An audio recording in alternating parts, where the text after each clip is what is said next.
Handa na ba ang inyong mga puso para sa isang kwentong susubok sa inyong pananaw tungkol sa pag-ibig at pagtataksil? Halina't pakinggan natin ang isang paglalakbay na magpapatunay na kung minsan ang pinakamatamis na pangarap ay maaaring maging pinakapait na bangungot. Sabi nila, ang kasal ang simula ng isang bagong kabanata. Pero paano kung ang simula na yung inaasam ay siya rin palang nakatakdang maging katapusan? Paano kung ang lalaking pinangakuan mo ng habang buhay ay siya palang may plano na wakasan ang iyong buhay? Ito ang kwento ni Tala at ito ang kanyang huling tagay. Napakaganda ng lahat. Iyon ang tanging nasa isip ni Tala Serrano habang pinagmamasdan niya ang kanyang sarili sa malaking salamin sa loob ng bridal suite ng Villa Esmeralda. Ang sutlang tela ng kanyang bestida ay marahang yumayakap sa kanyang katawan at ang belo na nakasabit sa kanyang buhok ay tila isang ulap na nagbibigay liwanag sa kanyang mukha. Sa labas, naririnig niya ang malamyos na tugtog ng isang string quartet at ang masayang hagigikan ng mga bisita. Amoy ng puting rosas at sampagita ang nangingibabaw sa hangin. Ito na yon. Ang araw na pinangarap niya mula pa noong bata siya. Ang araw na magiging isa na sila ng lalaking kanyang pinakamamahal, si Dante Montenegro. Napangiti si Tala sa pagbanggit pa lang ng pangalan nito sa kanyang isipan. Isang perpektong Ginoo, maginoo, matipuno, at may mga matang nangungusap na tila kaya nitong basahin ang bawat nilalaman ng kanyang kaluluwa. Mula nang magkakilala sila, ipinadama sa kanya ni Dante na siya ang pinakamahalagang babae sa mundo. Siya, isang ulilang simple lang ang pangarap, ay natagpuan ng kanyang prinsipe. Bumukas ang pinto at pumasok si Amara Montenegro, ang kanyang magiging biyenan. Nakasuot ito ng isang eleganteng emerald green gown, bagay na bagay sa pangalan ng mansyon. Ngumiti ito sa kanya. Isang ngiting kasing perpekto ng mga perlas sa leeg nito, ngunit hindi kailanman umabot sa mga mata. "Are you ready, Hija?" tanong nito. Ang boses ay kalmado at may awtoridad. "Your groom is waiting. Huwag mo siyang paghintayin." Tumango si Tala. Ang puso niya'y kumakabog sa tuwa at pananabik.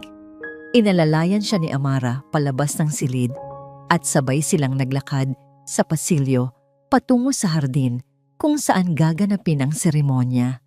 Bawat hakbang niya ay tila isang paglipad. Bawat ngiti ng mga bisitang nadadaanan niya ay nagpapatunay na ang lahat ng ito ay totoo. At naroon siya, si Dante, nakatayo sa dulo ng aisle. Sa ilalim ng isang arko ng mga puting bulaklak, ang gwapo niya sa kanyang puting suit. At nang magtama ang kanilang mga mata, isang matamis na ngiti ang sumilay sa mga labi nito. Para kay Tala, ang ngiting iyon ang kanyang buong mundo. Naging mabilis ang lahat. Ang paglalakad niya patungo sa altar, ang pagbigkas nila ng kanilang mga panata, at ang matamis na halik na nagpatunay ng kanilang pag-iisang dibdib. "Mahal na mahal kita, Tala, Mrs. Montenegro," bulong ni Dante sa kanya. At naramdaman ni Tala ang pag-init ng kanyang mga pisngi. Nagsimula na ang reception, ang masayang tugtugan, ang masasarap na pagkain, ang walang katapusang pagbati. Si Tala ay nasa gitna ng lahat ng ito, ngunit ang kanyang mga mata ay nakatuon lamang kay Dante. Inakbayan siya nito at dinala sa gitna ng dance floor. Habang sila'y nagsasayaw, isinandal ni Tala ang kanyang ulo sa dibdib nito. Dito, sa mga bisig ni Dante, pakiramdam niya ay ligtas siya. Pakiramdam niya ay buo siya. Pagkatapos ng kanilang sayaw, inilahad ni Dante ang 2 kopita ng champagne na gawa sa kristal. "Para sa ating bagong simula, mahal ko," sabi ni Dante, ang mga matay nagniningning. Itinaas nito ang kanyang kopita. Isang tagay para sa ating walang hanggang pag-ibig. Ngumiti si Tala. Itinaas din niya ang kanyang kopita. Handa nang salubungin ang sa kanya. Ngunit bago pa man maglapat ang dalawang kakristal, isang kamay ang marahang humawak sa kanyang siko. Si Aling Liwayway, ang matandang kasambahay ng mga Montenegro na naging malapit sa kanya. May kakaibang lungkot at takot sa mga mata nito. Isang bagay na hindi nababagay sa masayang okasyon. "Ma'am Tala," bulong nito. Ang boses ay nanginginig at halos hindi marinig sa lakas ng tugtog. Humigpit ang hawak nito sa kanyang braso. "Pakiusap." "Huwag." Napakunot ang noo ni Tala. "Aling Liwayway, anong..." Hindi niya pinansin ang pagtataka sa mukha ni Dante. Lumapit pa si Aling Liwayway, ang mga labi malapit sa kanyang taingaa at ibinulong ang mga salitang magpapaguho sa kanyang mundo.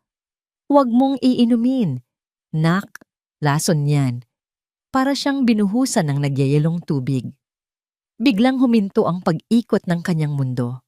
Ang masayang musika ay tila naging isang ugong na nakabibingi. Tumingin siya kay Dante.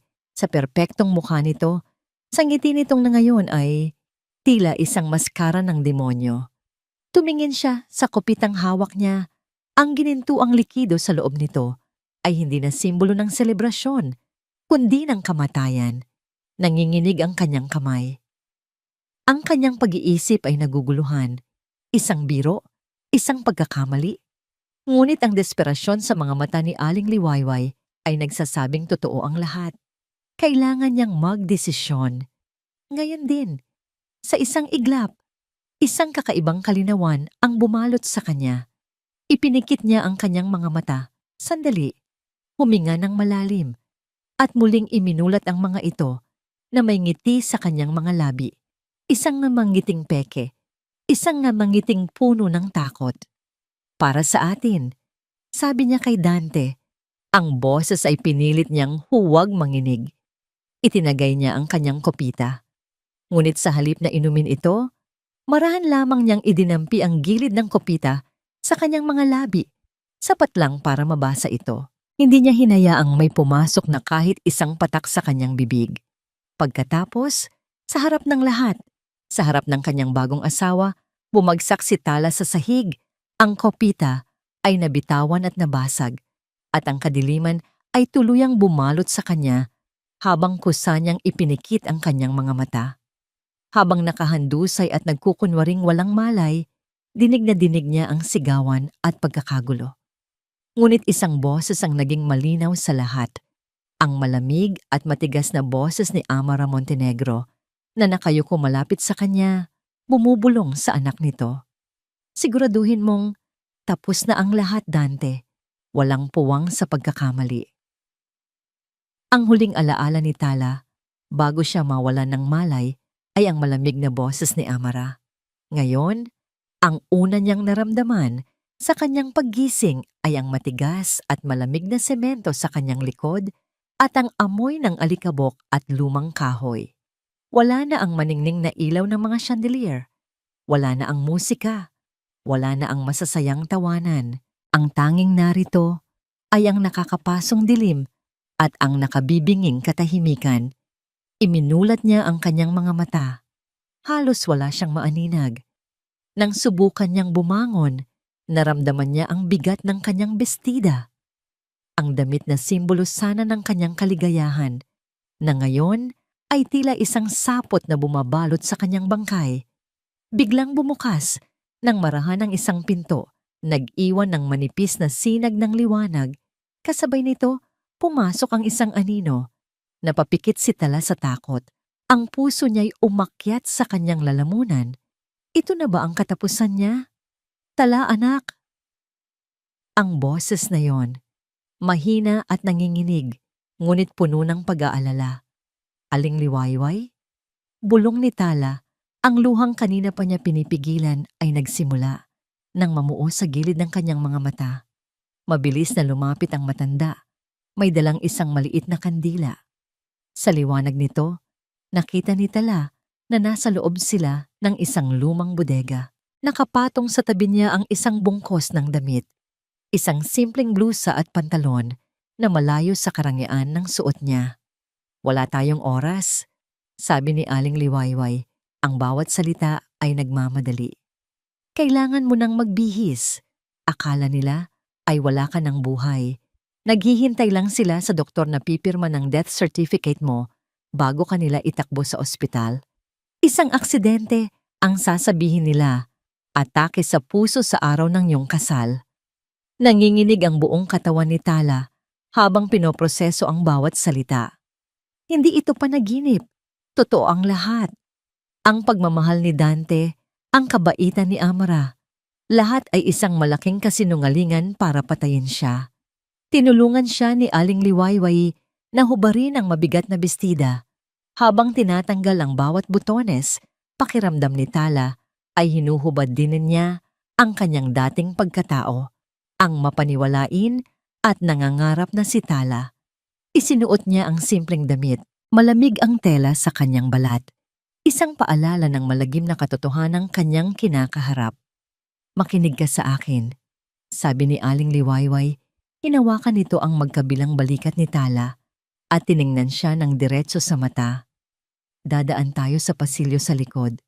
Walang masyadong tao roon, pero may isang gwardiya na nag-iikot. Kailangan nating makalagpas sa kanya. Tumango si Tala. Kahit pakiramdam niya ay bibigay ang kanyang mga tuhod anumang oras, dahan-dahan nilang binuksan ang pinto. Sumilip si Aling Liwayway sa magkabilang gilid bago siya sinenyasan na sumunod. Nakayapak sila, at bawat tapak nila sa malamig na sahig ay tila isang malakas na dagundong sa kanyang tainga. Ang bawat anino sa pasilyo ay tila isang halimaw na nag-aabang. Sa dulo ng pasilyo, may isa pang pinto. Ngunit bago sila makarating doon, isang gumagalaw na liwanag ang kanilang natanaw. Ang flashlight ng gwardiya. Mabilis silang nagtago sa likod ng isang malaking cabinet. Pinigil ni Tala ang kanyang hininga. Dahan-dahang lumalakad ang gwardiya. Ang sinag ng kanyang flashlight ay paruot parito. Tila isang mapanuring mata na naghahanap. Isang pulgada na lang at matatamaan na sila ng liwanag. Napapikit si Tala ng mariin, nanalangin na sana'y hindi sila makita. Ilang segundo na, parang isang kawalang hanggan ang lumipas bago nagpatuloy sa paglakad ang gwardiya palayo sa kanila. Nakahinga sila ng maluwag. Ngunit sa kanyang paggalaw, hindi sinasadyang natabig ni Tala ang isang nakapatong na lata sa ibabaw ng cabinet. Gumawa ito ng isang maingay na kalansing nang bumagsak ito sa sahig. Pareho silang natigilan. Ang ingay ay tila isang putok ng baril sa gitna ng katahimikan. Sino yan? Sigaw ng gwardiya. Kasunod noon, narinig nila ang mas marami pang yabag na papalapit at isang boses na nagpatindig ng lahat ng balahibo sa kanyang katawan. Anong nangyayari dito? Boses ni Dante, puno ng inis at pagmamadali. Hanapin ninyo. Bilis! Dito, nak! Hila sa kanya ni Aling Liwayway patungo sa kabilang direksyon. Ngunit alam nilang pareho na mahuhuli sila. Sa isang iglap, bumitaw si Aling Liwayway sa kanya. Kumuha ng isang sirang paso at tumakbo sa kabilang pasilyo. Aling Liwayway, saan ka pupunta? Nag-aalalang tanong ni Tala. Tumingin sa kanya ang matanda at sa mga mata nito ay nakita ni Tala ang tapang at sakripisyo. Gagawa ako ng paraan. Tumakbo ka na. Huwag kang lilingon. Bago pa man makasagot si Tala, malakas na ibinato ni Aling Liwayway ang paso sa dulo ng kabilang pasilyo, lumikha ng mas malakas na ingay. Nandoon, sigaw ng isang gwardiya, at lahat ng yabag at liwanag ng flashlight ay nagtungo sa direksyong yon. Ito na ang kanyang pagkakataon. Pumunta ka sa Baryo Magdiwang. Pahabol na sigaw ni Aling Liwayway. Hanapin mo si Kaela Guas. Mag-iingat ka, anak. Tumakbo si Tala.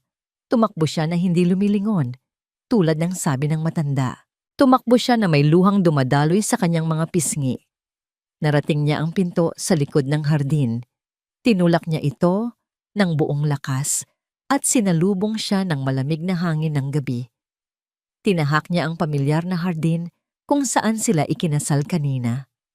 Ngunit ngayon, Ang mga magagandang rosas ay tila may mga tinik na handang sumugat sa kanya.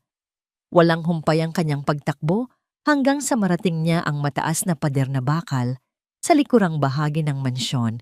May maliit na siwang doon na sapat para sa kanyang katawan. Hirap man ay ipinagkasya niya ang sarili. Sumabit ang kanyang damit, nagasgasan ang kanyang balat, ngunit hindi niya ininda. Ang mahalaga ay ang makalabas, ang makalayo. Nang sa wakas ay makatawid siya, bumagsak siya sa maputik na lupa sa labas. Malaya na siya. Ngunit kasabay ng kalayaan ay ang katotohanang siya ay nag-iisa. Walang pera, walang telepono, walang matatakbuhan. At sa di kalayuan, narinig niya ang malalakas na kahol ng mga aso kasabay ng mga sigaw ng mga gwardya. Nandito siya! Nakalabas! Hanapin niyo si Tala! Nagsimula na ang pangangaso at siya ang kanilang hinahabol. Tumakbo si Tala. Iyon lang ang tanging alam niyang gawin. Tumakbo palayo sa mga kahol ng aso, palayo sa mga sigaw, palayo sa mansyon na dapat sana'y magiging pugad ng kanyang mga pangarap, ngunit naging kulungan ng kanyang bangungot. Ang putik sa kanyang mga paa at ang matutulis na bato na tumutusok sa kanyang mga talampakan ay hindi niya ininda. Ang sakit ay nagpapaalala sa kanya na buhay pa siya at kailangan niyang manatiling buhay. Ang mga pangalang binanggit ni Aling Liwayway ay paulit-ulit na umuugong sa kanyang isipan. Isang mantra na nagbibigay sa kanya ng lakas. Baryo Magdiwang, Kael Aguas. Baryo Magdiwang, Kael Aguas. Hindi niya alam kung gaano na siya katagal tumatakbo sa ilalim ng madilim na langit. Ang mga eleganteng kabahayan na nakapalibot sa Villa Esmeralda ay unti-unting napalitan ng mas simpleng mga tahanan hanggang sa ang kalsada ay naging isang baku-bakong daan na lupa. Ang pagod ay unti-unti nang gumagapang sa kanyang buong katawan. Ang bawat paghinga niya ay tila isang punyal sa kanyang dibdib. Sa wakas, pagod at halos hindi na makalakad, natanaw niya ang isang arko na gawa sa kawayan. Nakasulat dito, sa kupas na pintura, ang mga salitang nagbigay sa kanya ng panibagong pag-asa. Baryo Magdiwang. Nakalagpas siya. Ngunit ang baryo ay tahimik at tulog na. Ang mga bahay ay pawang madidilim na. At ang tanging liwanag ay nagmumula sa buwan.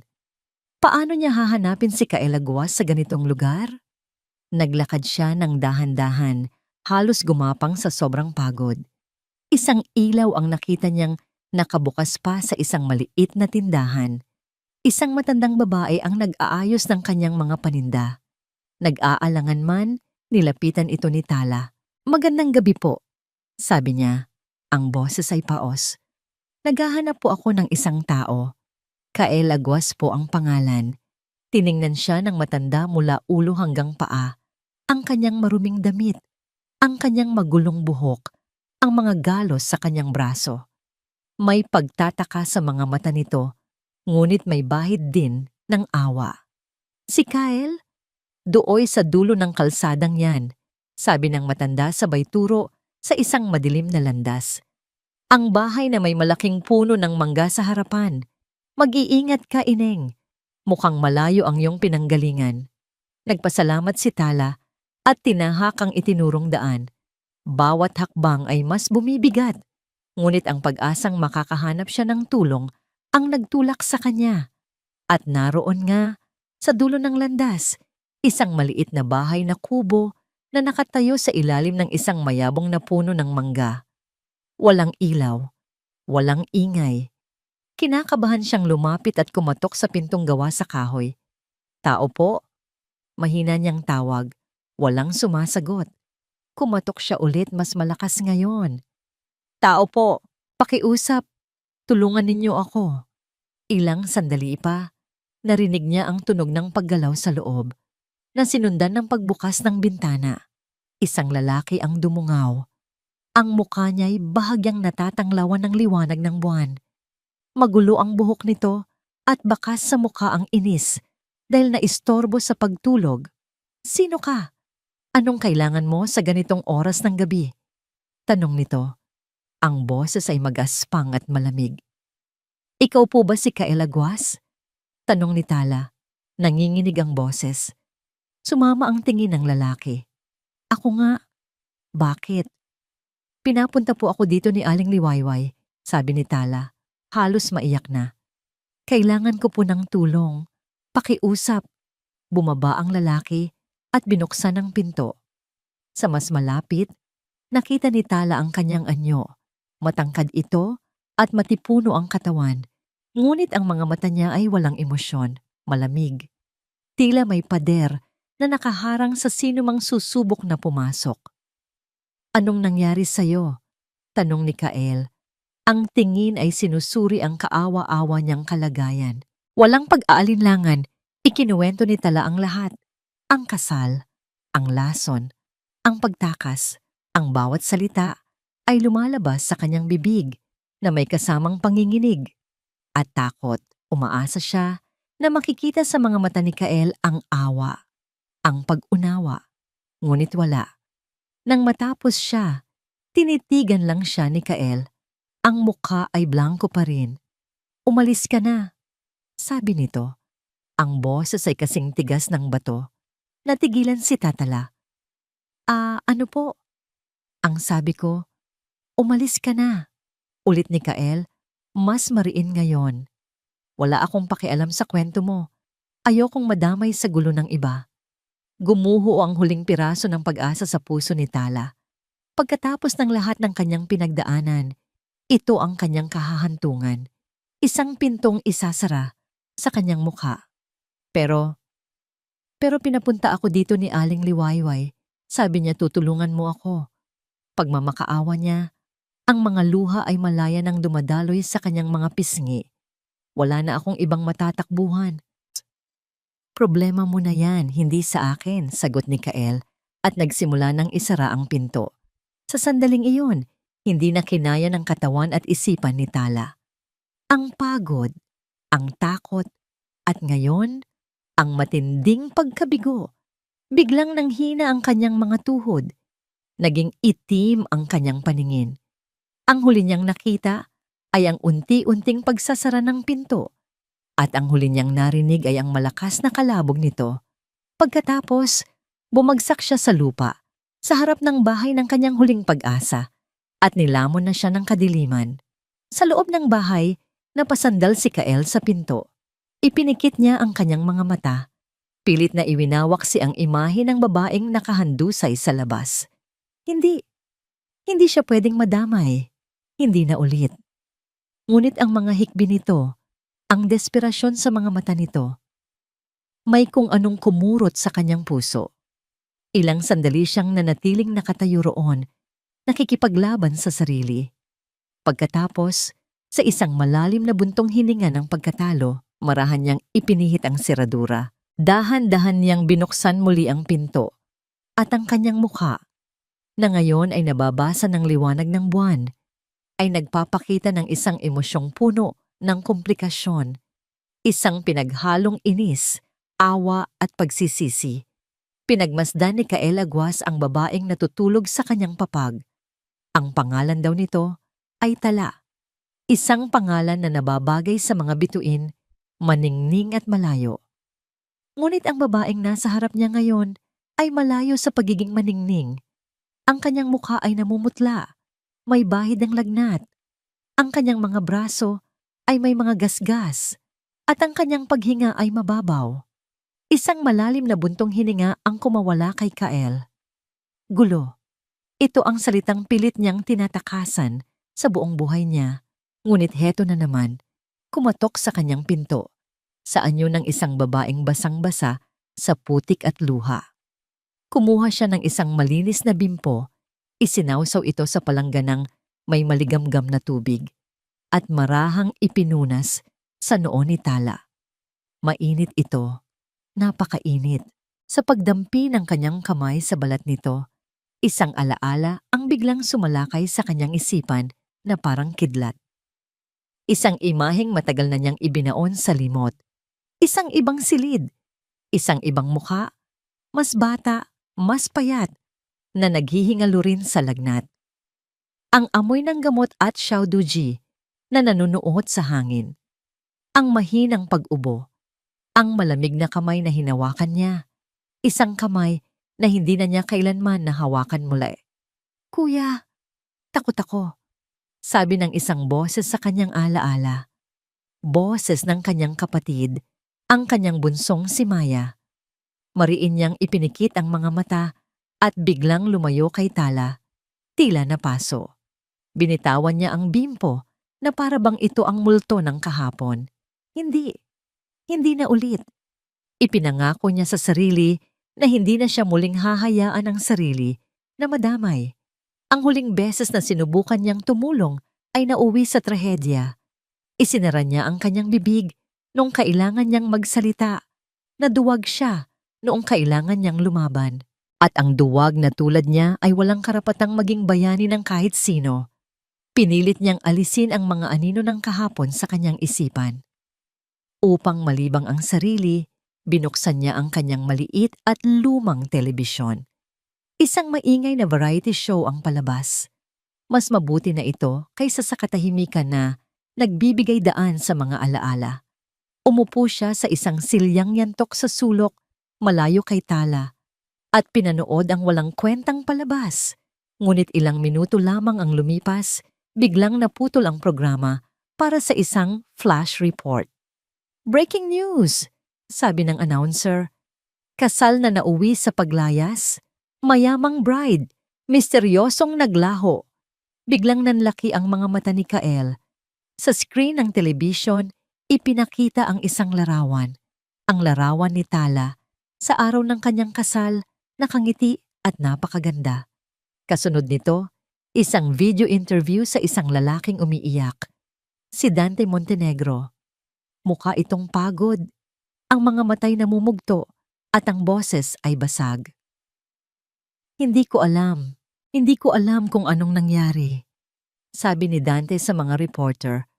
Ang bawat salita ay tila isang tinik sa kanyang lalamunan. "Masaya kami. Bigla na lang siyang nahilo." Sinabi ng mga doktor na baka dahil sa stress at pagkatapos, wala na siya. Nakiusap ako sa kung sino man ang kasama niya. "Pakiusap, ibalik niyo na ang asawa ko. Tala, mahal ko. Kung naririnig mo to, bumalik ka na. Nag-aalala ako sa'yo." Pagkatapos ay lumitaw sa screen si Amara, dignified at puno ng pag-aalala. "My daughter-in-law is emotionally fragile. Baka nalilito lang siya. Ang gusto lang namin ay ang makabalik siya ng ligtas." Napatayo si Kael. Isang mapaklang tawa ang kumawala sa kanyang bibig. Mga demonyo. Ang husay nilang umarte.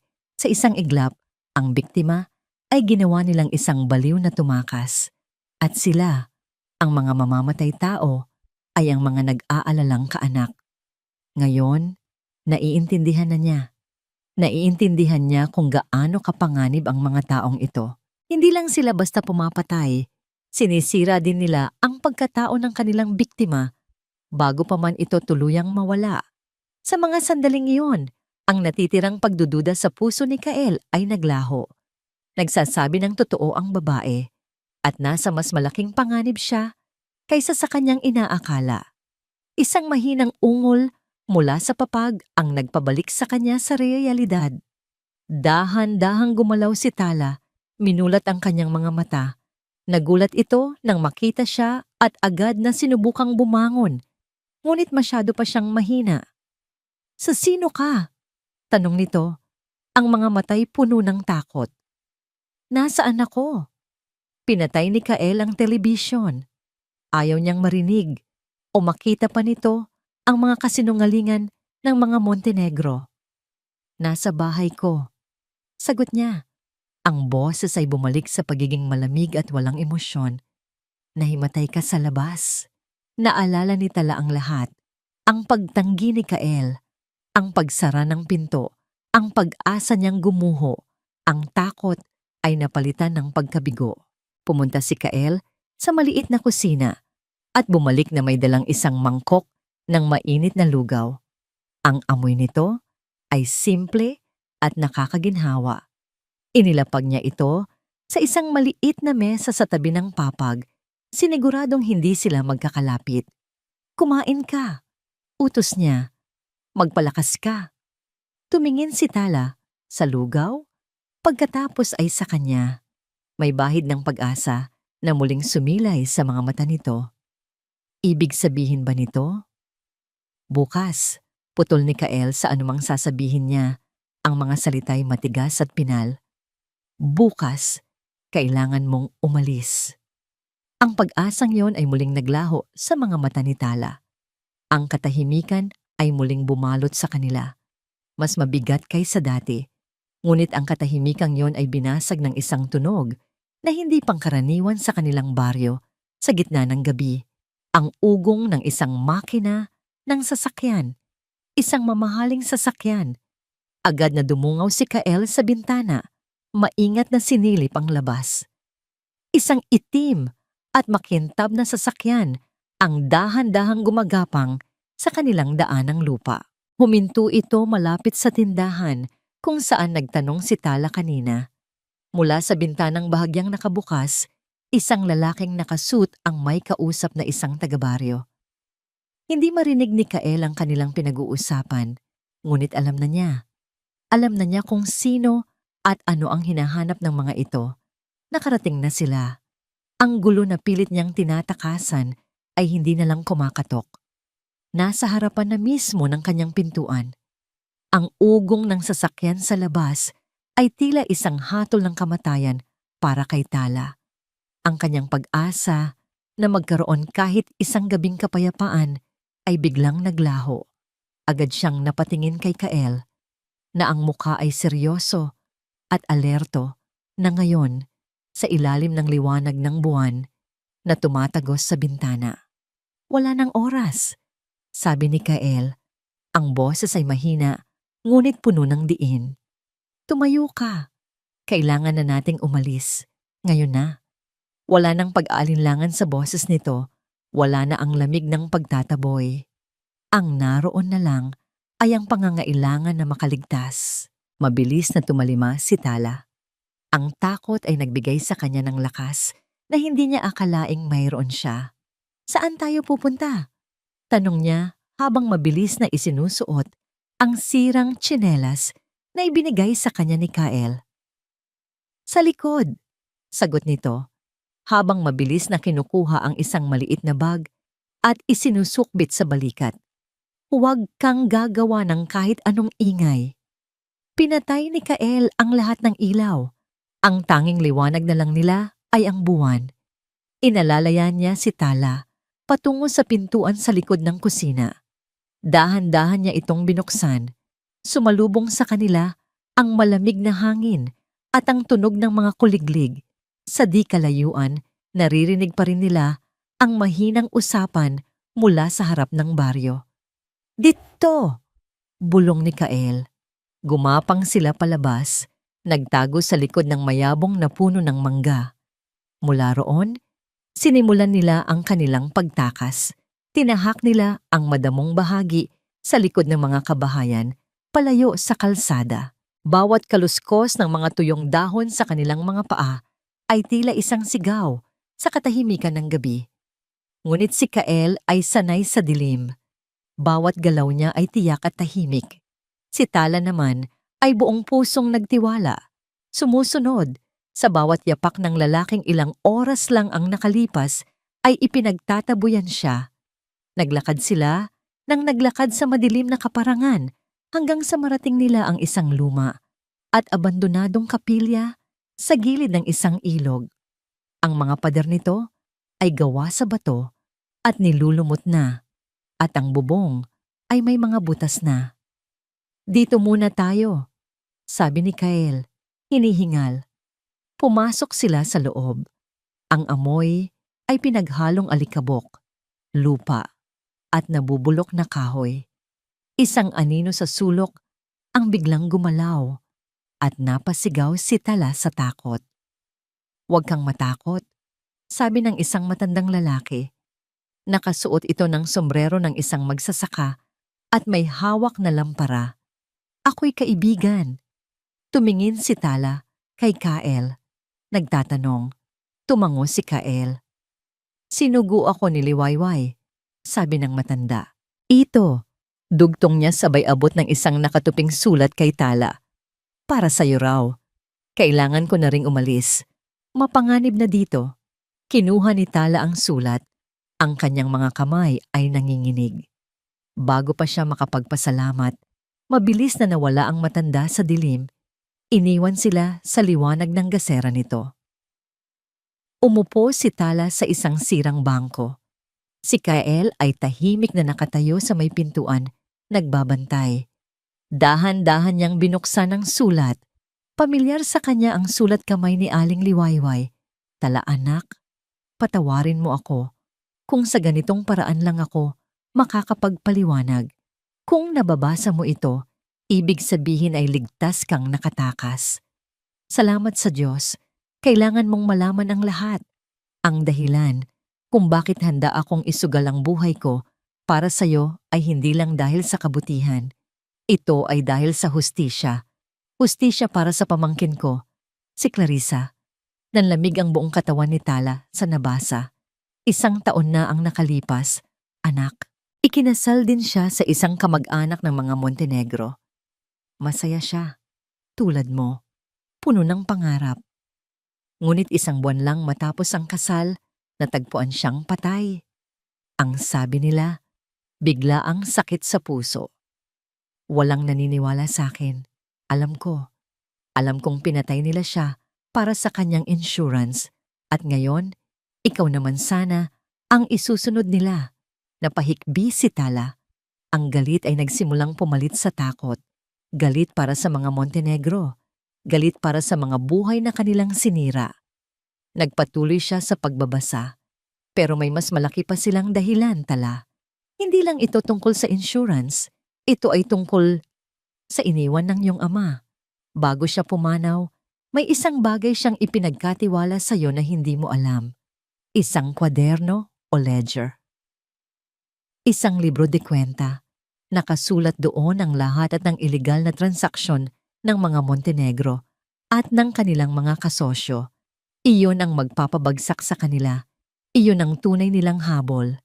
Itinago ito ng iyong ama sa isang safe deposit box sa bangko. Sa ilalim ng iyong pangalan, ikaw lang ang tanging makakapagbukas noon.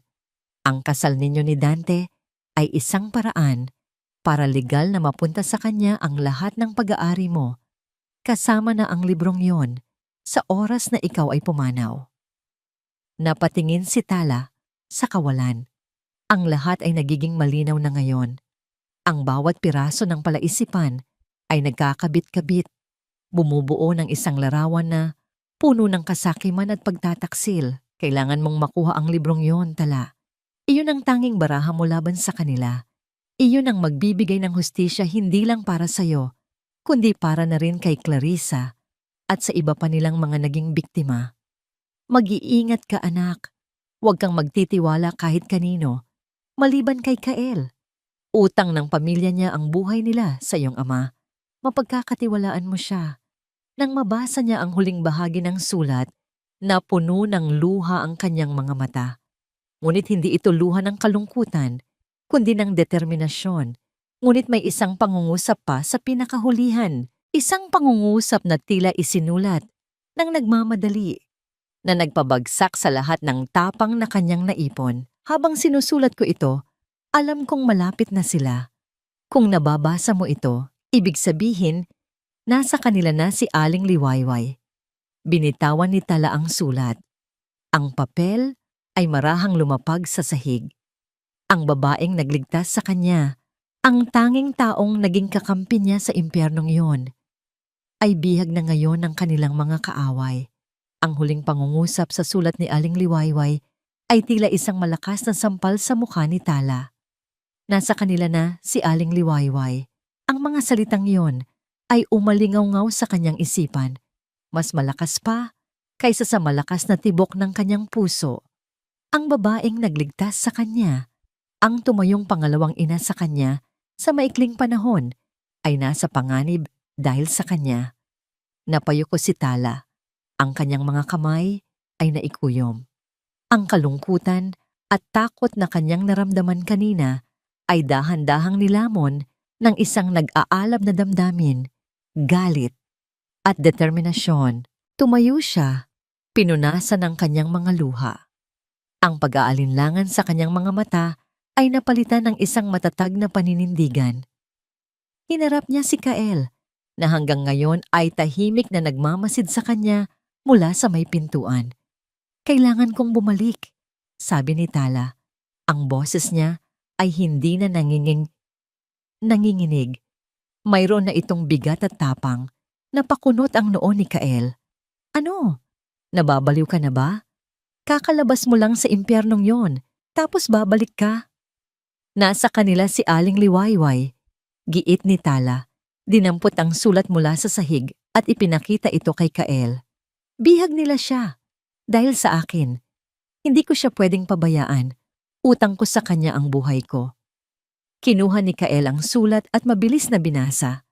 Nakita ni Tala ang pagbabago sa kanyang mukha habang binabasa nito ang tungkol sa libro de kwenta at ang utang na loob ng pamilya nito sa kanyang ama. Ngunit nang matapos ito, umiling pa rin ito.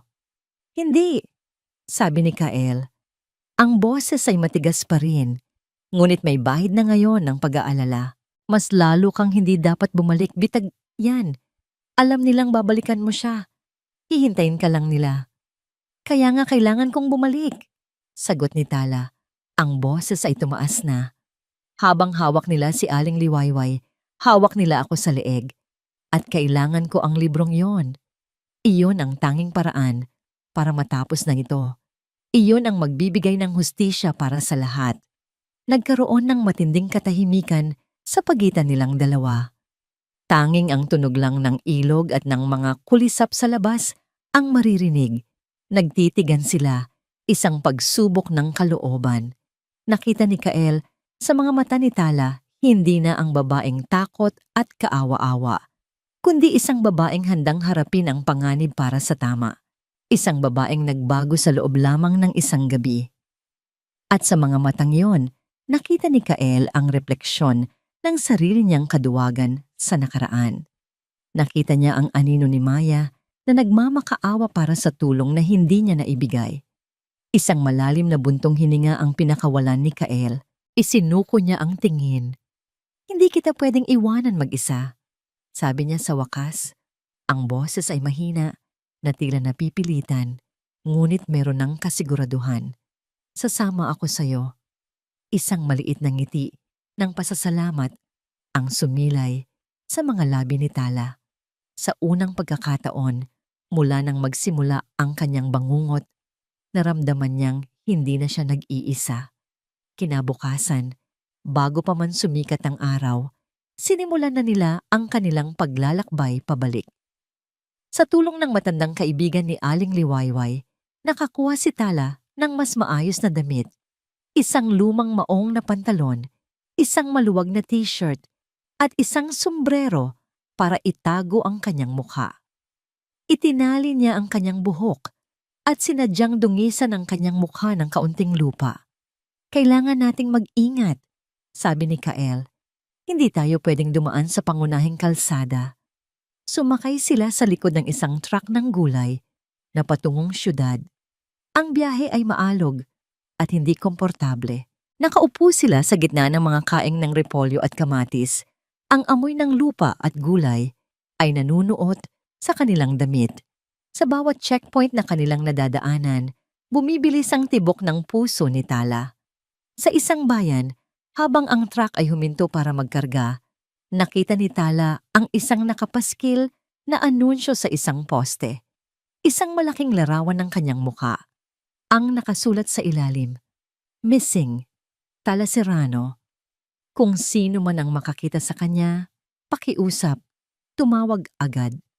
Nangangailangan ng agarang tulong medikal, may problemang pangkaisipan. Napahawak siya sa kanyang bibig, pinipigilan ng isang hikbi. Ganoon na pala kabilis kumilos ang mga Montenegro. Hindi lang siya hinahanap, sinisira na rin nila ang kanyang kredibilidad.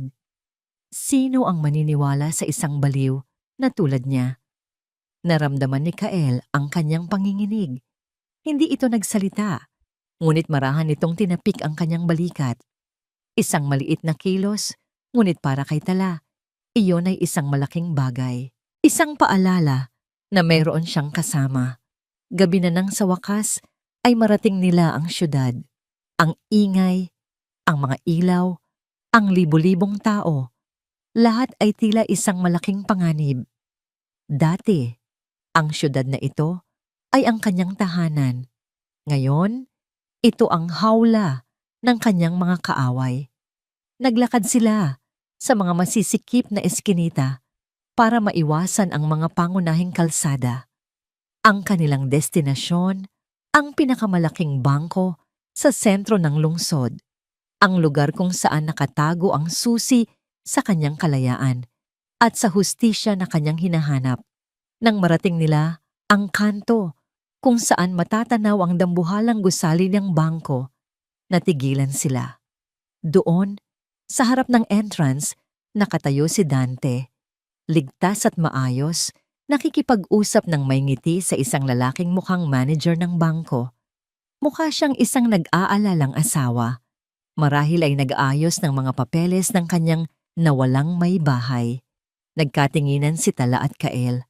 Ang pagkuha sa libro de kwenta ay hindi magiging madali. Hindi lang pala ang mga pader ng bangko ang kanilang kalaban, kundi ang mismong demonyo na naghihintay sa tarangkahan nito. Napako ang tingin ni Tala kay Dante na nakatayong tila hari sa harap ng bangko.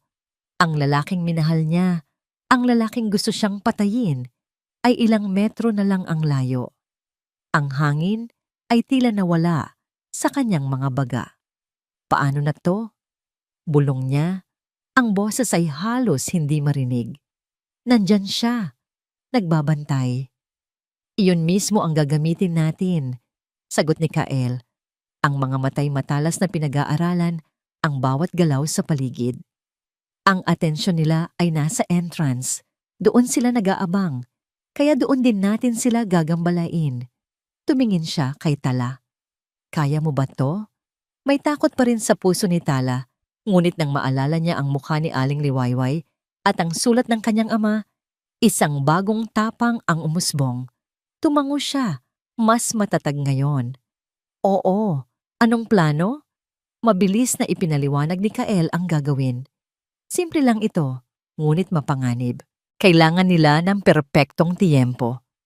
Ilang minuto ang lumipas. Huminga ng malalim si Kael at tinapik ang balikat ni Tala. Ngayon na. Naglakad si Kael papasok sa grandiosong lobby ng bangko. Mukha siyang ordinaryong probinsyano na naliligaw sa syudad. Samantala, si Tala ay nanatili sa kanto. Nagtago sa likod ng isang newsstand. Ang puso niya'y dumadagundong sa kanyang dibdib. Pumila si Kael sa isang teller. Nang siya na ang sunod, isang malakas na boses ang umalingaw-ngaw sa tahimik na lobby. Ano? Paanong walang laman ang account ko? Sigaw ni Kael. Sapat na para makuha ang atensyon ng lahat. Nandito ang passbook ko. Nagdeposito ako ng 10,000 noong isang linggo. Nasaan ang pera ko? Magnanakaw kayo. Agad na lumapit ang 2 security guard. Maging ang manager na kausap ni Dante kanina ay napalingon. Si Dante mismo ay napakunot ang noo, naiirita sa iskandalo. Sir, kung pwede po ay pakihinaan ninyo ang boses ninyo, sabi ng isang guard. Huwag ninyo akong hahawakan. Lalong nilakasan ni Kael ang sigaw. Gusto kong makausap ang manager. Ninakawan ninyo ako. Habang ang lahat ng atensyon ng mga guard, ng manager at lalo na ni Dante ay nakatuon sa kaguluhang nililikha ni Kael, iyon na ang hudyat para kay Tala. Inayos niya ang kanyang sombrero, isinuot ang isang malaking salamin at naglakad ng mabilis pero mahinahon papasok sa bangko. Dumiretso siya sa counter para sa safe deposit box. Iniiwasan ang direksyon ng gulo. Isang empleyado ang sumalubong sa kanya. Good morning, ma'am. How may I help you? I'm here for my safe deposit box, sabi ni Tala. Pilit na pinapakalma ang kanyang boses. Ipinakita niya ang kanyang ID at ang susi na ibinigay sa kanya ng kanyang ama noon pa man na palagi niyang dala sa kanyang pitaka. Kinumpirma ng empleyado ang kanyang pagkakakilanlan at sinamahan siya sa vault. Ang bawat hakbang nila sa malamig na pasilyo ay tila isang paglalakbay patungo sa bitayan. Ang malakas na tunog ng pagpihit sa dambuhalang pinto ng vault ay nagpabilis ng tibok ng kanyang puso. Nang nasa loob na sila, itinuro ng empleyado ang kanyang kahon. Pinihit ni Tala ang 2 susi. Sa isang malutong na click, bumukas ito. Sa loob, naroon nga, isang luma at itim na leather-bound na kwaderno. Hinawakan niya ito. Mabigat. Ito ang bigat ng katotohanan, ngunit sa ilalim nito may isa pang bagay. Isang sobre, nakasulat dito ang kanyang pangalan sa pamilyar na sulat kamay ng kanyang ama. Nanginginig niyang binuksan ito. Anak kong Tala. Kung nababasa mo ito, ibig sabihin ay wala na ako at nasa panganib ka. Patawarin mo ako. Ang librong hawak mo ngayon ang aking proteksyon at siya ring naging dahilan ng aking kapahamakan. Huwag kang magtitiwala sa mga Montenegro. Sila ay mga ahas na nag-aanyong tao. Gamitin mo ito para sa hustisya. Maging matapang ka. Mahal na mahal ka ni Papa. Isang patak ng luha ang pumatak sa papel. Wala siyang oras para magdalamhati. Mabilis niyang isinilid ang libro at ang sulat sa dala niyang bayong at isinara ang kahon. Tapos na po ako, sabi niya sa empleyado. Habang naglalakad sila palabas ng vault, ang gulo sa lobby ay unti-unti nang humuhupa. Hinihila na ng mga guard si Kyle palabas. Nagtagumpay ang kanilang plano. Naglakad si Tala nang mabilis palabas. Ang ulo ay nakayuko. Malapit na siya sa pinto. Malapit na siyang makalaya. Ngunit si Dante, napapalabas na rin dahil sa abala, ay napalingon. Hindi nito nakita ang mukha ni Tala, ngunit nakita nito ang kanyang likod, ang kanyang tindig, ang partikular na paraan ng kanyang paghakbang. Isang kilos na saulo na nito sa ilang buwan nilang pagsasama. Isang pagdududa ang pumasok sa isip ni Dante. Tala? Bulong nito sa sarili. Narinig ni Tala ang mahinang pagtawag na yon at nagkamali siya ng isang bagay na hindi dapat. Lumingon siya ng bahagya. Sapat lang para masilayan ni Dante ang gilid ng kanyang mukha sa likod ng salamin. Ang pagdududa sa mga mata ni Dante ay napalitan ng pagkagulat at pagkatapos ay ng purong galit. Tala! Sigaw nito. Iyon na. Nahuli na sila. Takbo! Sigaw ni Kael. Nakakalabas lang din. At hinila ang kamay ni Tala. Tumakbo sila. Walang lingon likod. Tumawid sila sa kalsada. Hindi alintana ang mga bumubusinang sasakyan. Ang kanilang tinakbuhan ay ang pinakamalapit na lugar na pwedeng pagtaguan. Isang malaki at masikip na pampublikong palengke. Sumunod si Dante at ang 2 lalaking biglang lumitaw sa tabi nito. Naging isang malaking kaguluhan ang palengke. Nababangga nila ang mga tao, natatapakan ang mga paninda. Ang sigawan ng mga nagtitinda ay humalo sa kanilang malalakas na paghinga. Dito, hila ni Kael kay Tala sa isang masikip na eskinita sa pagitan ng mga pwesto ng isda. Patuloy sila sa pagtakbo, lumiliko sa bawat kanto. Sinusubukang iwanan ang mga humahabol sa kanila. Sa isang saglit, inakala nilang naiwan na nila ang mga ito. Huminto sila sa isang eskinita para habulin ang kanilang hininga. Ngunit nang lumingon sila, isang mataas na pader na gawa sa semento ang kanilang nakita. Walang daan. Isang dead end. Dahan-dahan silang lumingon pabalik. At doon, sa bukana ng eskinita, nakatayo si Dante. Humaharang sa kanilang tanging daan palabas. Hindi na siya tumatakbo. Naglalakad na lang siya ng dahan-dahan. Palapit, kasama ang kanyang 2 alagad. Isang mapanuksong na ngiti ang nakaguhit sa kanyang mga labi. Saan ka pa pupunta, mahal ko? Ang ngiti sa mukha ni Dante ay parang lason na kumakalat sa hangin. Sa isang iglap, Nakita ni Kael ang lahat ng uri ng kasamaan sa mundong ito na nagkatawang tao sa lalaking nasa harap nila. Ang unang pumasok sa kanyang isip ay hindi takot, kundi isang nag-uumapaw na galit. Isang primordial na pagnanais na protektahan ang babaeng nanginginig ngayon sa kanyang likuran. Agad niyang itinulak si Tala sa likod niya. Ang kanyang katawan ay naging isang pader sa pagitan nito at ni Dante. "Saan pa pupunta, mahal ko?" Ulit ni Dante, ang bawat salita ay isang pang-iinsulto. Hindi sumagot si Kael. Sa halip, ang kanyang mga mata ay mabilis na gumalaw. Sinusuri ang bawat sulok ng eskinita. Isang tambak ng mga basag na styrofoam na kahon ng isda sa kaliwa. Isang balde ng maduming tubig na pinaghugasan ng sahig sa kanan. At sa likod nila, isang pader na walang lagusan. Sila ay na-trap. Pero ang isang hayop na na-corner ay siya ng pinakamapanganib. "Ibigay mo sa akin ang libro, Tala," sabi ni Dante. Dahan-dahang humakbang palapit. Ang mga kamay ay nakabukas na parang isang santo. "Tapusin na natin to," ng mapayapa. Habang nagsasalita si Dante, sumenyas ito sa kanyang dalawang alagad na palibutan sila. Iyon ang pagkakamaling hinihintay ni Kael. Sa isang mabilis na kilos, sinipa ni Kael ng buong lakas ang balde ng madulas na tubig. Kumalat ito sa sementadong sahig, sa mismong daraanan ng dalawang lalaki. Gaya ng inaasahan, natalisod ang isa, nawalan ng balanse at bumagsak. Ang isa naman ay napahinto. Sa pagkakataong yun, ibinaling ni Kael ang kanyang lakas sa tambak ng mga kahon. Ginamit niya ang kanyang bigat para itumba ito. Lumikha ng isang harang at kaguluhan. "Tala! Takbo!" Sigaw niya.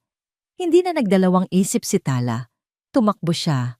Sinamantala ni Kael ang pagkalito para suntukin ang isa sa mga lalaki bago siya mabilis na sumunod kay Tala. Hindi ito isang laban na kailangan nilang ipanalo. Ito ay isang gulo na kailangan nilang takasan. Ang kanilang pagtakbo ay mas desperado na ngayon. Lumabas sila ng palengke at tumahak sa isang madilim na kalye na puno ng mga nakaparadang truck. Ang kanilang mga baga ay nag-aapoy, ngunit hindi sila huminto. Sa wakas, nakakita si Kael ng isang bodega na may sirang kandado sa gate. Walang ingay, walang ilaw. "Dito," hila niya kay Tala. "Papasok." Isinara nila ang malaking bakal na pinto. At ang ingay ng syudad ay biglang napalitan ng isang nakabibinging katahimikan. Ang tanging liwanag ay nagmumula sa mga sinag ng buwan na tumatagos sa mga butas sa bubong. Nasa loob sila ng isang malawak at abandonadong warehouse, puno ng mga anino at amoy ng kalawang. Ngunit sa mga sandaling iyon, ito ang pinakaligtas na lugar sa buong mundo.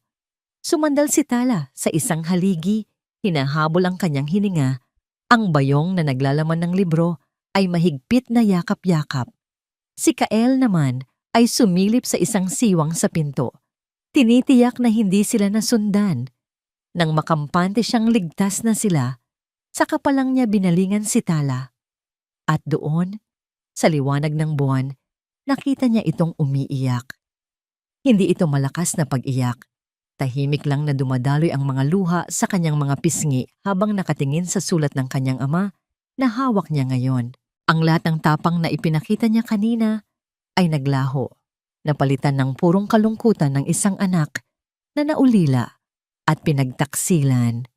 Sa unang-una ng pagkakataon, hindi alam ni Kael ang gagawin. Hindi siya sanay sa ganito. Ang alam lang niya ay magtrabaho, magtanim, at mabuhay ng mag-isa. Lumapit siya ng dahan-dahan, nag-aalangan. Umupo siya sa tabi nito, hindi nagsasalita. Pinanood niya lang ang pagtulo ng mga luha nito. Pagkatapos, sa isang kilos na hindi niya rin inaasahan mula sa sarili, marahan niyang inilagay ang kanyang kamay sa balikat nito. Nagulat si Tala. Tumingala siya.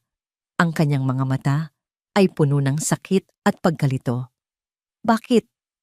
Bakit nila ginawa to? Tanong niya. Ang boses ay basag. Ang tatay ko, wala siyang ginawang masama. Hindi alam ni Kael ang isasagot. Sa halip, isang alaala ang muling bumalik. Isang pamilyar na sakit. May kapatid ako noon, sabi ni Kael.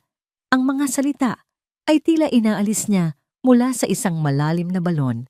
Ito ang unang beses na binanggit niya ito sa ibang tao sa loob ng maraming taon. Si Maya, may nangyaring masama sa kanya, isang inhustisya. At wala akong ginawa para pigilan yon. Naging duwag ako. Tinitigan siya ni Tala. Ang kanyang pag-iyak ay huminto. Sa mga mata ni Kael, nakita niya ang isang kalungkutan na kasing lalim ng sa kanya. Sa wakas, naintindihan niya. Ang pader na nakapalibot sa lalaking ito ay hindi dahil sa galit, kundi dahil sa pagsisisi. Hindi ko hahayaang mangyari ulit yon, dugtong ni Kael, mas para sa sarili niya kaysa kay Tala. Hindi sa'yo. Sa mga sandaling iyon, sa loob ng isang maalikabok na bodega, isang lamat ang nabuo sa pader na itinayo ni Kael sa kanyang puso. At sa lamat na yon, isang sinag ng tiwala ang nagsimulang pumasok. Hinayaan ni Tala ang sarili na sumandal ng bahagya sa presensya ni Kael, isang tahimik na pagtanggap ng alok nitong proteksyon. Ngunit ang sandali ng katahimikan ay biglang binasag ng isang matinis na tunog, ang ringtone mula sa luma at mumurahing telepono ni Kael. Napakunot ang noo niya. Sino ang tatawag sa kanya? Walang nakakaalam ng numero niya maliban sa iilang tao sa baryo. May pag-aalinlangang sinagot niya ito. Hello? Isang boses ang sumagot mula sa kabilang linya. Isang boses na malamig, kalmado, at puno ng kamandag.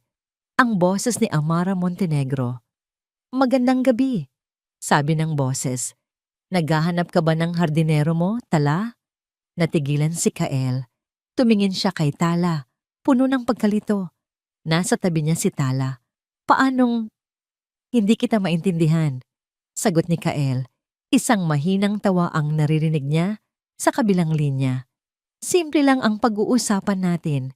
Hawak namin ang hardinero mo. Ang libro? O ang buhay niya?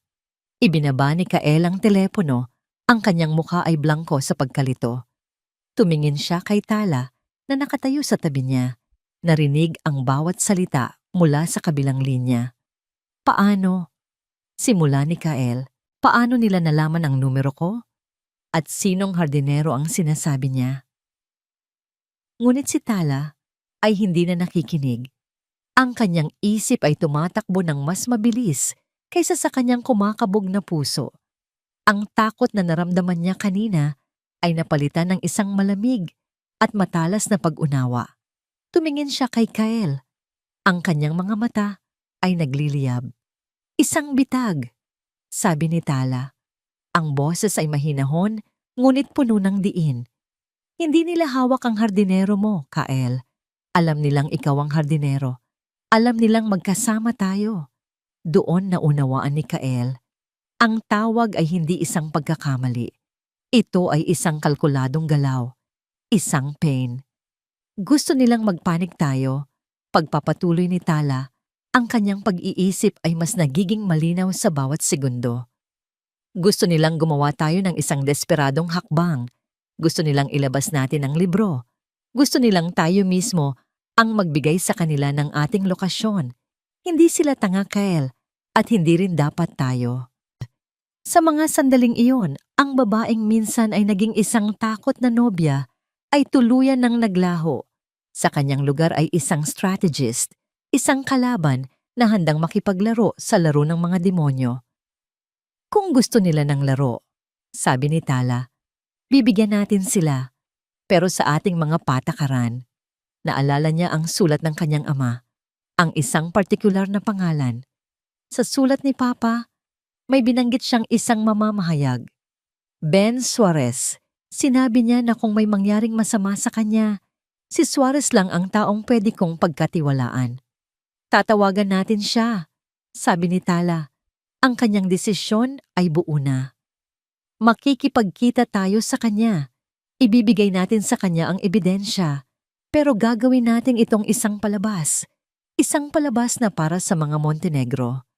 Magdamag, sa liwanag ng isang ninakaw na kandila, binuo nila ang kanilang plano. At ginawa ni Tala ang pinakamahalagang bahagi nito, gamit ang isang ballpen at ilang pirasong papel na nakuha nila mula sa isang basurahan. Maingat niyang sinimulan na kopyahin ang mga pinakakrusyal na pahina mula sa libro de kwenta. Ang mga pahina na may pirma, malalaking halaga, at mga pangalan ng matataas na opisyal. Bawat letra, bawat numero ay isinulat niya ng may diin at pag-iingat.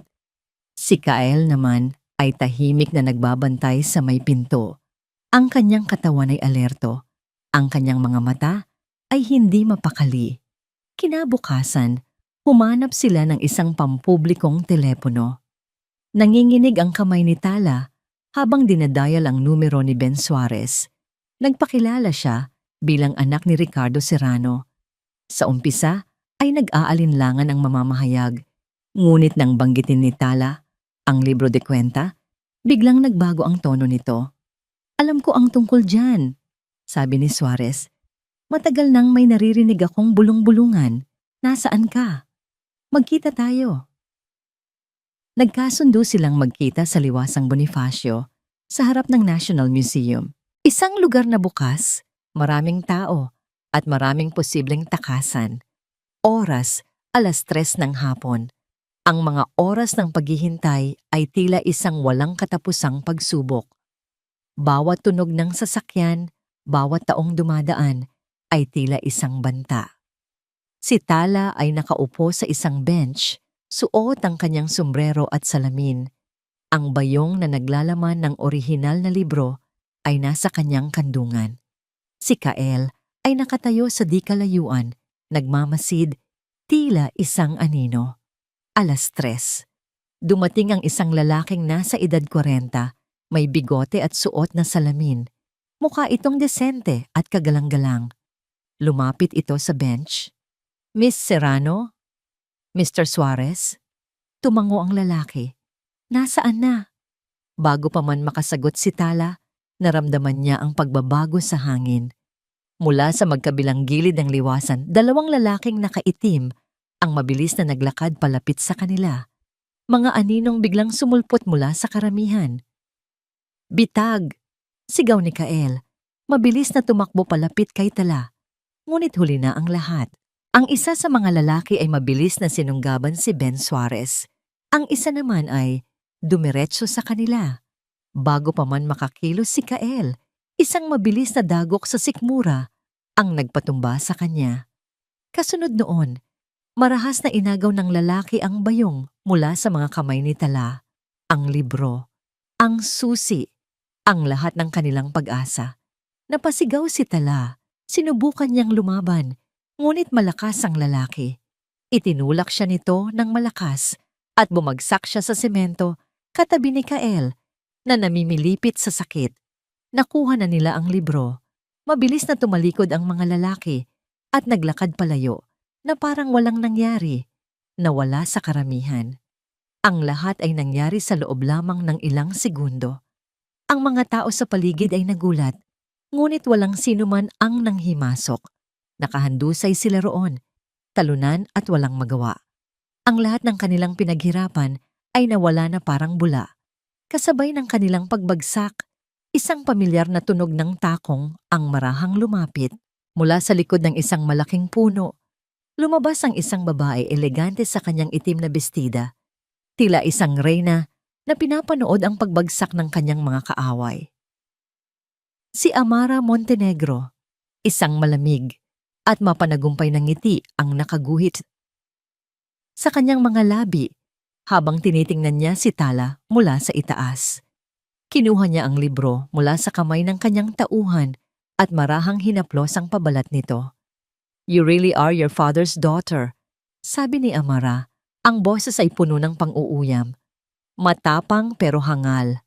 Tumingin siya Sa kanilang kaawa-awang kalagayan, ang kanyang mga mata ay walang bahid ng anumang awa. Itinaas niya ang libro. Game over, my dear. Game over, my dear. Ang mga salita ni Amara ay tila isang hatol, malamig at matalas, na tumusok sa puso ni Tala. Nakahandusay siya sa semento. Ang sakit ng kanyang pagbagsak ay walang-wala kumpara sa sakit ng kanyang pagkatalo. Sa tabi niya, si Kael ay pilit na bumabangon, ngunit halatang nahihirapan dahil sa tinamong suntok. Tumingala si Tala sa mukha ni Amara.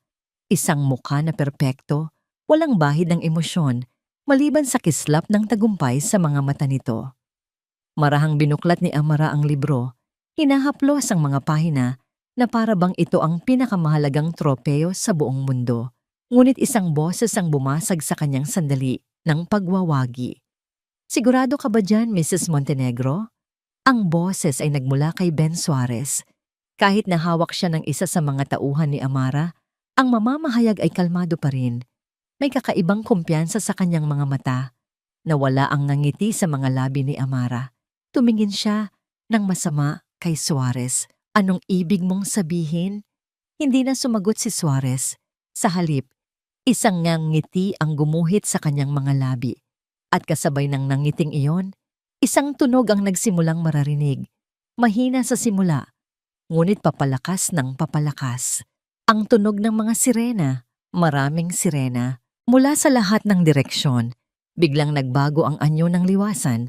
Mula sa mga kanto, sunod-sunod na pumasok ang mga sasakyan ng pulis. Ang kanilang mga ilaw na pula at asul ay kumikinang at nagbibigay ng nakakakilabot na liwanag sa papalubog na araw. Mabilis na bumaba ang mga unipormadong pulis, armado at alerto. Hinarangan nila ang lahat ng posibleng labasan. Ang mga tao sa paligid ay nagsimulang magsigawan at magtakbuhan. Ang dating mapayapang liwasan ay naging isang eksena ng kaguluhan at pagkatakot. Ang mukha ni Amara, na kanina lang ay puno ng pagmamalaki, ay napalitan ng pagkalito at pagkatapos ay nang hindi makapaniwalang galit. Maging si Dante, napapalapit na sana para batiin ang kanyang ina, ay natigilan. Ang mukha ay namutla. Isang mataas na opisyal ng pulis ang lumapit sa kanila. Kasama si Ben Suarez, na pinakawalan na ng tauhan ni Amara. Amara Montenegro, sabi ng opisyal. Ang boses ay matigas at may autoridad. Dante Montenegro, inaaresto kayo sa salang attempted murder, kidnapping, at marami pang iba. Ano? Hindi ninyo alam kung sino ang kinakalaban ninyo? Sigaw ni Amara. Pilit na ibinabalik ang kanyang composure. Isang tawag ko lang. Wala nang bisa ang mga tawag mo, Amara. Putol ni Ben Suarez. Akala mo ba isa lang akong simpleng mamamahayag? Matagal ka nang minamanmanan ng isang special task force at ang araw na ito, ang pagtatagpo natin ay isang bitag, pero hindi para kay Tala, para sa'yo. Binuklat ni Amara ang libro, ang kanyang mga kamay ay nanginginig na ngayon sa galit. Ngunit ang mga pahina ay blanko. Ang ilan ay may mga sulat, ngunit sulat kamay ng bata. Isa itong pekeng libro, isang props. Ang totoong ebidensya? Sabi ni Suarez sabay turo kay Tala. Ang mga kinopya niyang pahina ay ligtas ng naipadala sa aming opisina kaninang umaga pa lang. Ang kailangan na lang namin ay mahuli ka sa akto. At salamat sa iyong pagmamalaki. Ginawa mo nga. Sa tulong ni Kael, dahan-dahang tumayo si Tala. Humarap siya sa 2 taong sumira sa kanyang buhay. Tumingin siya ng diretso sa mga mata ni Dante. Ang dating pag-ibig na nakikita niya roon ay napalitan na ng purong pagkasuklam. Ang pag-ibig na inalok mo ay isang kasinungalingan. Sabi ni Tala, ang bawat salita ay may bigat. Pero ang hustisya na haharapin mo ngayon ay totoo. Kasabay noon, isa pang police car ang huminto sa malapit. Mula sa loob, inalalayan ng isang pulis ang isang babae. Isang pamilyar na babae. Aling liwayway! Sigaw ni Tala. Tumakbo siya at niyakap ang matanda. Ligtas ito.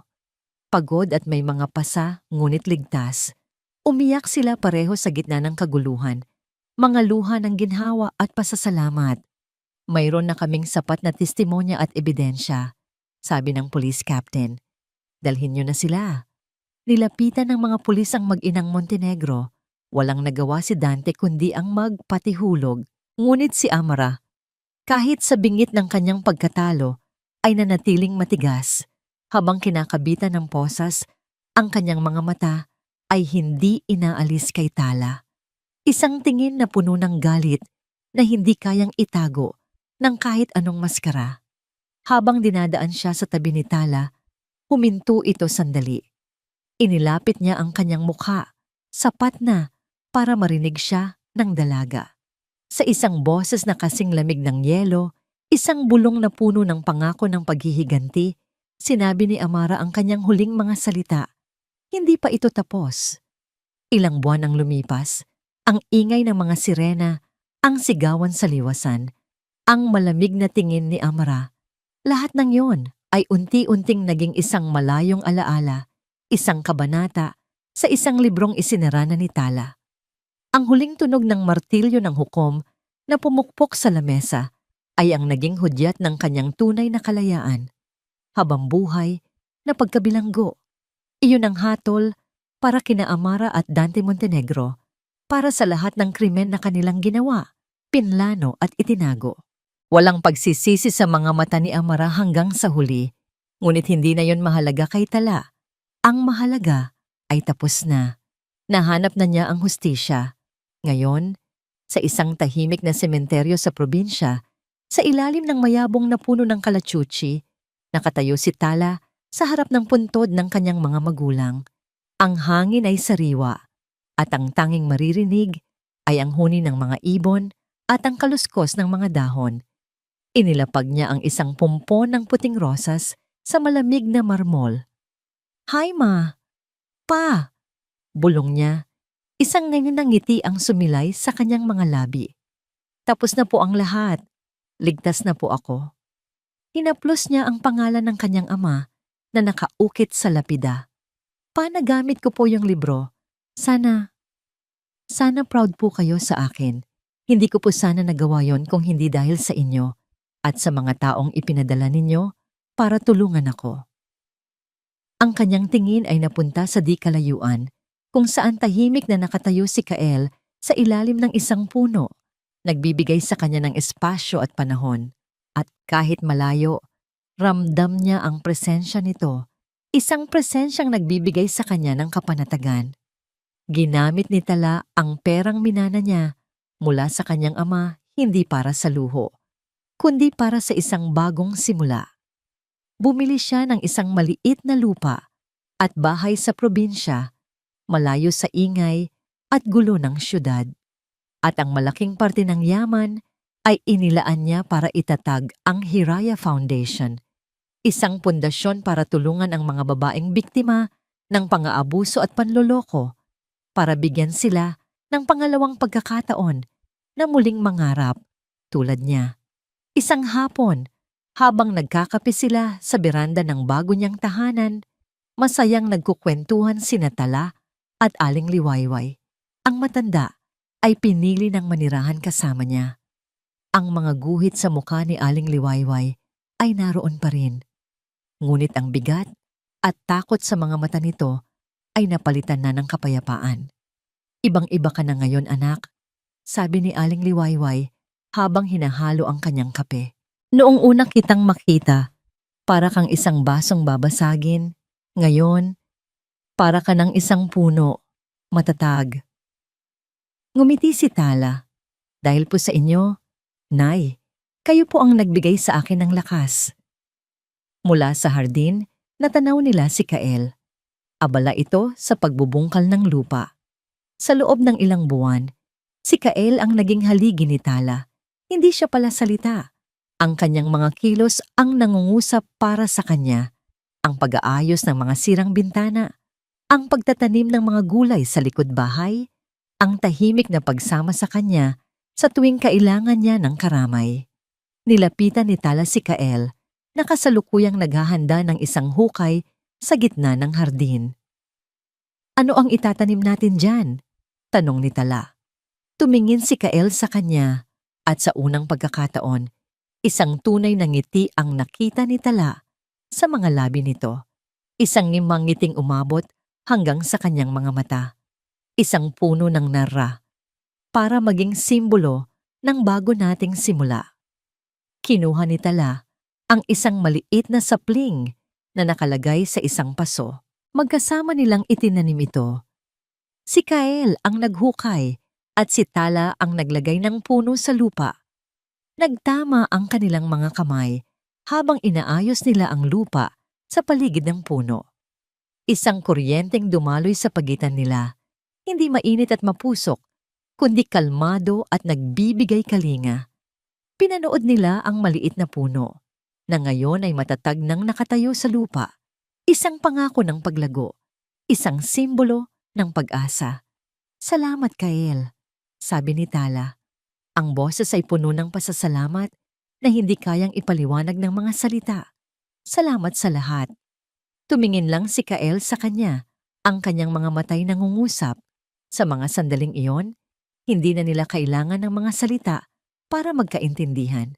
Ngunit ang sandali ng kapayapaan ay naudlot ng isang kartero ang huminto sa harap ng kanilang gate. "Sulat po para kay Ginoong Kael Aguas." Napakunot ang noo ni Kael. Bihira siyang makatanggap ng sulat. Lumapit siya at kinuha ang sobre. Simple lang ito, walang pangalan ng nagpadala. Habang binubuksan niya ito, pinanood siya ni Tala. At nakita niya ang pagbabago. Ang kalmadong ekspresyon sa mukha ni Kael ay dahan-dahang naglaho. Ang kanyang mga balikat ay nanigas. Ang kanyang panga ay nagtiim. Ang mga mata niyang kanina lang ay puno ng kapayapaan ay biglang napuno ng isang madilim na anino. Isang anino ng nakaraan na matagal na niyang tinatakasan na ngayon ay tila bumabalik para singilin siya. Ang katahimikan sa hardin ay biglang naging mabigat. Tila ba ang anino ng nakaraan ni Kael na dala ng sulat na yon ay biglang kumalat at tinakpan ng sikat ng araw. Pinanood ni Tala si Kael na paulit-ulit basahin ng manipis na papel.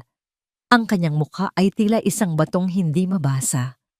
Nang sa wakas ay tumingala ito, ang Kael na nakita ni Tala ay ang Kael na una niyang nakilala sa Baryo Magdiwang.